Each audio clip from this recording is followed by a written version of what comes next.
أعوذ بالله من الشيطان الرجيم. بسم الله الرحمن الرحيم.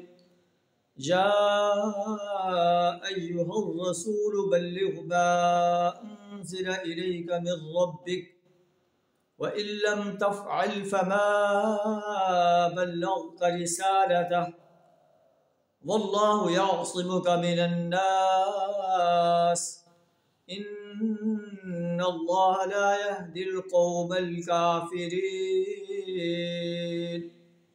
صدق اللہ العظیم.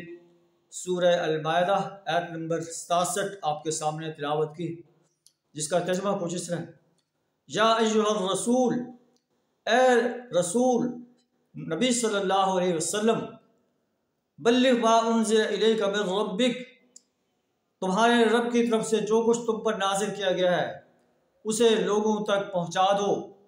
وَإِن لَّمْ تَفْعَلْ فَمَا بَلَّغْتَ رِسَالَتَهُ، اگر آپ نے ایسا نہ کیا تو آپ نے رسالت کا حق ادا نہیں کیا.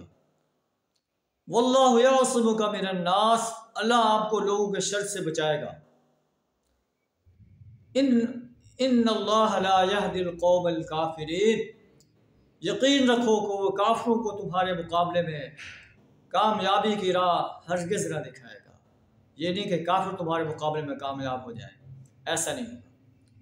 نبی صلی اللہ علیہ وسلم کے بعد امت مسلمہ کی ذمہ داری ہے کہ وہ قرآن کے پیغام کو، نبی صلی اللہ علیہ وسلم کے پیغام کو انسانیت تک پہنچائیں. اور اگر ہم پہنچا رہے ہیں تو ہمیں اللہ کا شکر ادا کرنا چاہیے. اگر نہیں پہنچا رہے تو ہمیں اپنے بارے میں سوچنا چاہیے کہ قیامت کے روز جب اللہ ہم سے پوچھے گا تو ہم کیا جواب دیں گے، ہمارا انجام کیا ہوگا. اللہ سے دعا کریں ہمیں اسلام کے پیغام کو انسانیت تک پہنچانے میں جد و جہد کرنے کی توفیق عطا فرمائے. وآخر دعوانا الحمد للہ رب العالمین.